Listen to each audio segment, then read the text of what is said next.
বন্ধুরা, আপনারা অনেকেই আগে বাংলার যুবসাথী স্কিমে আবেদন করেছিলেন।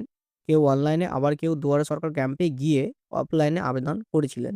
কিন্তু এখন অনেকেই দেখছেন যে আগের পোর্টালে আর আবেদন করা যাচ্ছে না, এমনকি স্ট্যাটাসও দেখা যাচ্ছে না।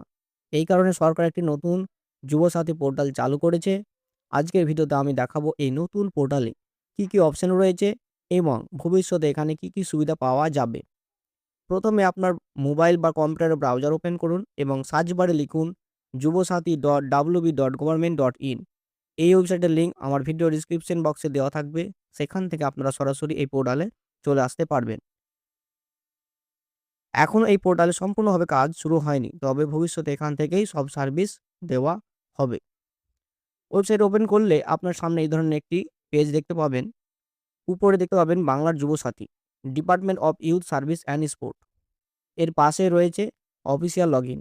এখানে যারা অফিসার রয়েছে, যারা বিএসকে এর কাজ করেন, তারা লগইন করে কাজ করবেন। কিন্তু যারা সাধারণ মানুষ, জনসাধারণের জন্য এই নিচের অপশনগুলো দেওয়া হয়েছে। এগুলো আপনারা ব্যবহার করতে পারবেন এবং কাজ করতে পারবেন। নিচে প্রথমে যে অপশনটি রয়েছে সেটি হলো অ্যাপ্লিকেশন সাবমিশন। এই অপশনের মাধ্যমে ভবিষ্যতে নতুন করে যুবসাথী স্কিমে আবেদন করা যাবে। এরপর রয়েছে অ্যাপ্লিকেশন স্ট্যাটাস অপশন।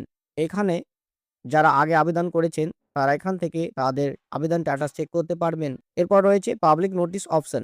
এখানে সরকার থেকে যে নতুন আপডেট বা নোটিশ আসবে সেগুলো দেখা যাবে। শেষে রয়েছে ডিপার্টমেন্ট রিপোর্টস অপশন। এখানে বিভিন্ন সরকারি রিপোর্ট ও তথ্য প্রকাশ করা হতে পারে। বন্ধুরা, এখনো এই নতুন পোর্টালে পুরোপুরি কাজ শুরু হয়নি, তবে খুব শীঘ্রই এখান থেকেই আবেদন এবং স্ট্যাটাস চেক করার সুবিধা চালু হতে পারে। আরও ইনফরমেশন বা তথ্য জানতে চাইলে আপনি এই হেল্পলাইন নাম্বারে কল করে জেনে নিতে পারেন। এই ভিডিওতে আমরা দেখালাম নতুন বাংলা যুবসাথী পোর্টাল সম্পর্কে বিস্তারিত তথ্য। ভিডিও যদি আপনাদের কাজে লাগে তাহলে লাইক করুন, শেয়ার করুন এবং চ্যানেল সাবস্ক্রাইব করতে ভুলবেন না।